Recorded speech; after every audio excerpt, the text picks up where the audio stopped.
ಗುರುಜಿ, ವಿರಾಮಕ್ಕೆ ಮುನ್ನ ಹೇಳ್ತಿದ್ರಿ ನಾವು ವೃಕ್ಷಗಳನ್ನ ದೇವತಾ ರೂಪದಲ್ಲಿ ನೋಡ್ಬೇಕು, ಅದಕ್ಕೆ ಹೇಳ್ತೀವಿ ವನದೇವತೆ ಪ್ರಕೃತಿ ಮಾತೆ ಅಂತ. ಆದ್ರೆ ಪರಿಪಾಲಿಸೋದು ಸ್ವಲ್ಪ ಸುಳ್ಳೇ ಸರಿ ಅಂದ್ರೂ ಪ್ರಯತ್ನ ಪಡಬಹುದು. ಅದರಿಂದ ವನ ಪೂಜೆ ಅಂತ ಸಾಕಷ್ಟು ಜನ ಮಂಗಳೂರಲ್ಲಿ ನಮ್ಮಲ್ಲಿರ್ತಕ್ಕಂಥ ಮಲೆನಾಡು ಪ್ರದೇಶದವರು ಸಾಕಷ್ಟು ಜನ ಪ್ರತಿ ವರ್ಷದಲ್ಲಿ 2 ಸರಿ ಆ ವನ ಭೋಜನ, ವನವಾಗಿರ್ತಕ್ಕಂಥ ಒಂದು ವನ ಪೂಜೆ ಎಲ್ಲ ಮಾಡ್ತಾರೆ. ಇವತ್ತು ನಡೀತಾ ಇದೆ.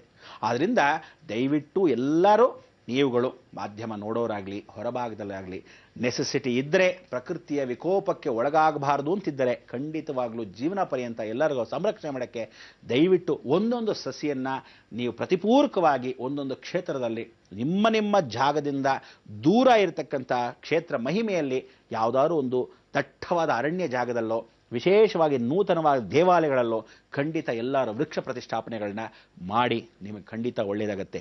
ಆ ವೃಕ್ಷಗಳು ನಮ್ಮನ್ನು ಕಾಪಾಡುತ್ತೆ. ಅಯ್ಯೋ ಇದೇನು ವೃಕ್ಷಗಳ ಬಗ್ಗೆ ಮಾತಾಡ್ತಾ ಹೋಗ್ತಾರೆ, ವೃಕ್ಷಗಳು ಗ್ರಹಗಳಿಗೂ ಸಂಬಂಧ, ಅದು ವಿಚಾರ ಹೇಳ್ತಾನೆ ಇಲ್ವೇ, ನಮ್ಮ ಪೆನ್ನೆಲ್ಲ ಪೂರ್ತಿ ಒಣಗೋಯ್ತು ಅನ್ಕೋಬೇಡಿ. ಖಂಡಿತ ಅದನ್ನು ಸರಿಪಡಿಸ್ತೀನಿ, ಬರ್ಕೊಳ್ಳಿ. ಮೇಲಿಂದ ಬರ್ಕೊಂಡ್ರಾ ನಮ ಸೂರ್ಯಾಯ, ಸೂರ್ಯ ಬರ್ಕೊಳ್ಳಿ. ಸೂರ್ಯ ಬರ್ಕೊಂಡಿದ್ದಕ್ಕೆ ಏನು ಮಾಡಿದ್ರೆ ಅರ್ಕ ಅಂತ ಹಾಕ್ಕೊಳ್ಳಿ. ಸಂಸ್ಕೃತದಲ್ಲಿ ಅರ್ಕ ಅಂದ್ರೆ ಏನು? ಬಿಳಿ ಎಕ್ಕದ ಹೂವು.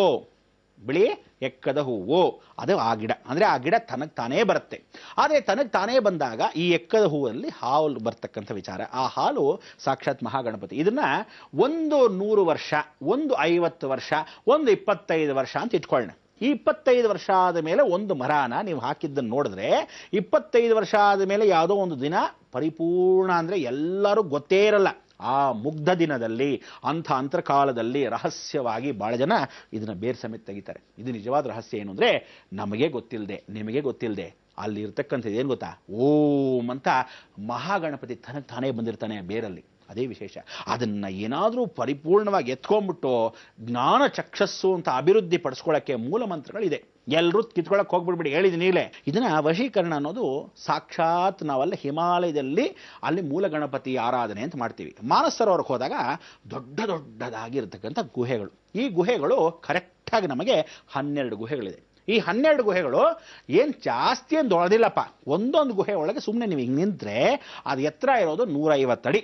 ಒಂದು 150 ಅಡಿಲಿ ನೀವು ಎಷ್ಟಿರ್ತೀರಾ? ಒಂದು ಪುಟ್ಟದಾಗಿ ಇಷ್ಟಿರ್ತೀರ ಒಂದೊಂದು ಗುಹೆ. ಆ ಗುಹೆ ಒಳಗೆ ಹೋಗಿರ್ತಕ್ಕಂಥ ವಿಚಾರದಲ್ಲಿ ಅಲ್ಲಿ ಜಪ ಮಾಡಬೇಕು, ಇಂಥ ಒಂದು ತಪ ಮಾಡಬೇಕು, ಅಂಥ ಒಂದು ಜ್ಞಾನ ಚಕ್ಷಸ್ನ ಅಭಿವೃದ್ಧಿ ಪಡಿಸಬೇಕು. ಒಂದು ಕ್ಷೇತ್ರಕ್ಕೆ ಹೋದಾಗ ಆ ಕ್ಷೇತ್ರದ ಫಲವನ್ನು ನಾವು ತಗೋಬೇಕು, ಆ ಗಣಪತಿಯನ್ನು ವಶೀಕರಣ ಮಾಡ್ಕೋಬೇಕು. ಹಾಗೆ ಒಂದೊಂದು ಗುರುಗಳು, ನಮಗೆ 33 ಜನ ಗುರುಗಳು ಅಂತ ಮೊದಲಿಂದ ನಿಮ್ಗೆ ಹೇಳ್ತಿದ್ದೆ. ಅದರಲ್ಲಿ ಒಂದು ವಿಶೇಷವಾಗಿರ್ತಕ್ಕಂಥ ಗುರುಗಳು ಅದನ್ನ ಹೇಳ್ಕೊಟ್ರು. ಆ ಮಂತ್ರವನ್ನು ಹೇಳ್ಕೊಂಡಾಗ ಏನಾಗತ್ತೆ ಗೊತ್ತಾ? ನಿಮಗೆ ಅನುಭವ ಹೇಳ್ಬೋದೇ ಹೊರತು ನೀವಂತೂ ಮಾಡ್ಕೊಳಕ್ಕಾಗಲ್ಲ. ಯಾಕೆ ಗೊತ್ತಾ? ಒಂದೊಂದು ಸರಿ ಬಂದು ನೀವು ಮನೆ ಮೇಲೆ ಕೂತ್ಕೊಂಡು ಆ ಮಂತ್ರವನ್ನು ಹೇಳ್ಕೊಳ್ಳೋ ಸಮಯಕ್ಕೆ ಎಲ್ಲ ಭೂತಗಳು ಎದ್ದು ಬರುತ್ತೆ. ಅದು ಸಾಧಾರಣ ಭೂತಗಳಲ್ಲ, ಇಲ್ಲಿ ಮನುಷ್ಯ ಭೂತ ಅಲ್ಲ, ದೇವತಾ ಭೂತಗಣಗಳು ಒಂದೊಂದು ಹೊಡಿತಾ ಇರುತ್ತೆ. ಆ ಸಮಯಕ್ಕೆ ನಾವಿನ್ನೂ ಭದ್ರವಾಗಿ ಆ ಮಂತ್ರವನ್ನು ಜಪಿಸ್ತಾನೆ ಇರಬೇಕು. ಮಣೆ ಎತ್ತು ಬಿಸಾಕತ್ತೆ, ತಟ್ಟೆ ಎತ್ತು ಹೊಡೆಯತ್ತೆ, ಹೊರಭಾಗದಲ್ಲಿ ಕಲ್ಲು ಬಂಡೆಗಳು ಬಿಸಾಕಬಹುದು, ಹಿಂಗೆಲ್ಲ ಬಹಳಷ್ಟಾಗತ್ತೆ. ಆದರೆ ನೀವು ಎಷ್ಟು ಚೆನ್ನಾಗಿ ಅಂದರೆ, ಯಾಕೆ ಅದೆಲ್ಲ ಮಾಡುತ್ತೆ ಅಂದರೆ, ನನ್ನ ಗಣೇಶನ್ ನೀವು ವಶೆ ಮಾಡ್ಕೊಂಡ್ಬಿಡ್ತೀಯಾ, ಏನು ಅನ್ಕೊಂಡ್ಬಿಟ್ಟಿದ್ಯಾ ಅಂದರೆ ಸೇವಕನ್ನು ನಾವೇನೋ ಗಣಪತಿ ಮಾಡ್ಕೊಂಡ್ಬಿಡ್ತೀವಿ ಅಂತ ಅವ್ರು ಅನ್ಕೊಂಡ್ಬಿಡ್ತಾರೆ. ಅದಕ್ಕೆ ಅವಾಗೇನು ಮಾಡುತ್ತೆ ವಶೀಕರಣ. ಆದರೆ ಒಂದು ಸಲಿ ಮಹಾಗಣಪತಿ ಸಿಕ್ಕಿಬಿಟ್ಟ ಅಂದರೆ ನೀವೆಲ್ಲ ಸ್ಟ್ಯಾಂಡ್ ಅಂದರೆ ಸ್ಟ್ಯಾಂಡ್, ನಾನು ಹೇಳಿದ್ ನಡೆಯುತ್ತೆ ಅನ್ನೋದು ಗಣಪತಿ ಮಾಡ್ತಾನೆ. ಆ ಗಣಪತಿನ ಪಕ್ಕದಲ್ಲಿ ನಿಂತ್ಕೊಂಡು ನಿನಗೇನು ಬೇಕೋ ಅಂತ ನನ್ನ ಪಕ್ಕದಲ್ಲಿ ಬಂದು ಕೇಳ್ತಾನೆ. ಅಷ್ಟು ಚೆನ್ನಾಗಿರ್ತಾನೆ. ಅದಕ್ಕೆ ನಾನೆಲ್ಲ ನಿಮಗೆಲ್ಲ ಏನು ಹೇಳ್ತೀನಿ ಗೊತ್ತಾ? ಕಷ್ಟ ಬಂದರೆ ಅಪ್ಲಿಕೇಶನ್ ಅವ್ನಿಗೆ ಹಾಕಿ ಅಂತ. ಸೊ ಎಲ್ಲರೂ ನನ್ನ ಹತ್ರ ಬಂದು ಭಾಳ ಜನ ಕಷ್ಟ ಅಂದಾಗ ನಾವೇನು ಮಾಡ್ತೀವಿ? ಇವ್ನಿಗೆ ಒಪ್ಪಿಸ್ಬಿಡ್ತೀವಿ. ನೋಡಪ್ಪ ಗಣಪತಿ ಪಾಪ ಇಂಥವ್ರಿಗಿಂತ ಕಷ್ಟ ಅಂತ ನೋಡ್ಕೊ ಹೋಗು ಅಂತ. ಅವ್ನು ಪಾಪ ನೋಡ್ಕೊತಾನೆ, ಅದಕ್ಕೆ ಖಂಡಿತ ಪರಿಹಾರ ಸಿಗುತ್ತೆ.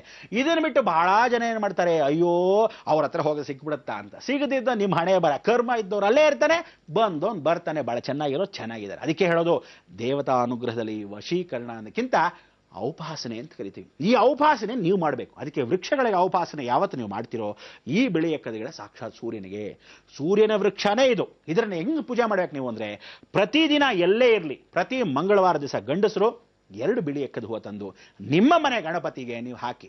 ನಿಮಗೆ ಯಾಕೆ ಗಣಪತಿ ಒಳ್ಳೆಯದು ನಾನು ನೋಡ್ತೀನಿ ಅಂತ ಕೇಳಿದ ವರ ಎಲ್ಲ ನಿಮ್ಮದಾಗತ್ತೆ. ಕೆಲಸ ಸಿಕ್ಕಿಲ್ಲ ಸ್ವಾಮಿ, ಅಮೇರಿಕಲ್ಲಿ ಕರೀಲೇ ಇಲ್ಲ, ಅವ್ನು ವೀಸಾ ಸ್ಯಾಂಕ್ಷನೇ ಮಾಡಿಲ್ಲ, ಇಲ್ಲಿ ಗಣಪತಿ ಸೊಂಡ್ಲಲ್ಲಿ ಬಾರಿಸಿದ್ರೆ ಅವನಲ್ಲ ಅವರಪ್ಪನೂ ಸ್ಯಾಂಕ್ಷನ್ ಮಾಡ್ತಾನೆ ವೀಸಾನ, ಏನಂತೀರಾ? ಅದಕ್ಕೆ ಈ ವಿಹಾ ಗಣಪತಿಗೆ ನೀವೇ ಏನು ಮಾಡಬೇಕು? ಪ್ರತಿ ಮಂಗಳವಾರ ಗಂಡಸರಾದವರು ಮಂಗಳವಾರ 2 ಬಿಳಿ ಎಕ್ಕದ ಹೂವು ಹಿಂಗೆ ಎತ್ತು ನಮಸ್ಕಾರ ಮಾಡಿ ಹಿಂಗೆ ಅನ್ಕೊಂಡು ಬಸ್ಕಿ ಹೊಡೆಯೋದು ಕಷ್ಟವೇ?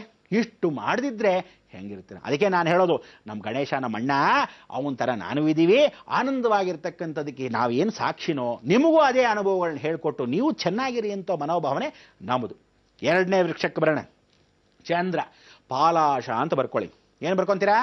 ಪಾಲಾಶ ಅಂದರೆ ಮುತ್ತುಕದ ಎಲೆ. ಈ ಮುತ್ತುಕದ ಎಲೆ ಅಂದ್ರೆ ಸಾಧಾರಣವಾಗಿ ಇಸ್ತ್ರಿ ಎಲೆ. ಇಸ್ತ್ರಿ ಎಲೆ ಅಂದರೆ ಇಸ್ತ್ರಿ ಹಾಕೋದು ಅಂತಲ್ಲ. ಮೊದಲೆಲ್ಲ ಊಟಕ್ಕೆ ಹಾಕುವಾಗ ಸಣ್ಣ ಸಣ್ಣ ಎಲೆಗಳನ್ನೆಲ್ಲ ಸೇರಿಸ್ಕೊಂಡು ಒಂದೊಂದು ಕಡ್ಡಿಯಲ್ಲಿ ಮಾಡಿಕೊಂಡು ಊಟದ ಎಲೆವನ್ನು ಮಾಡ್ಕೊತಿದ್ವಿ. ಒಂದು 10-15 ಎಲೆಗಳನ್ನ ಚಿಕ್ಕದ ಸೇರಿಕೊಂಡು. ಇದನ್ನ ಬ್ರಹ್ಮಚಾರಿತ್ವ ಅಂತ ಕರಿತೀವಿ. ಈ ಬ್ರಹ್ಮಚಾರಿತ್ವ ಯಾವತ್ತು ಬರುತ್ತೆ ಅಂದರೆ, ಪ್ರತಿಯೊಬ್ಬ ಮನುಷ್ಯನಿಗೆ ಬ್ರಾಹ್ಮಣತ್ವ ಬಂದಾಗ, ಅವನಿಗೆ ಜನವಾರ ಅಂತ ಹಾಕಿದಾಗ ಆ ಪರಿಪೂರ್ಣವಾಗಿರ್ತಾನೆ ಮುತುಕದೆಲೆನ ಎತ್ಕೊಂಡು ಹೋಗಿ ಅರಳಿ ಮರಕ್ಕೆ ಒಪ್ಪಿಸ್ಬೇಕು. ಅವನು ಬ್ರಹ್ಮ ತೇಜಸ್ಸು ಬರುತ್ತೆ. ಸಾಕ್ಷಾತ್ ಬ್ರಹ್ಮನೇ ಇದರಲ್ಲಿ ಊಟ ಮಾಡ್ತಿದ್ದ. ಅದಕ್ಕೆ ಬ್ರಹ್ಮವರ್ಚಸ್ಸಾಗಿರ್ತಕ್ಕಂಥ ಈ ಮುತುಕದೆಲೆನ ಚಂದ್ರನಿಗೆ ಬಹಳ ಇಷ್ಟ.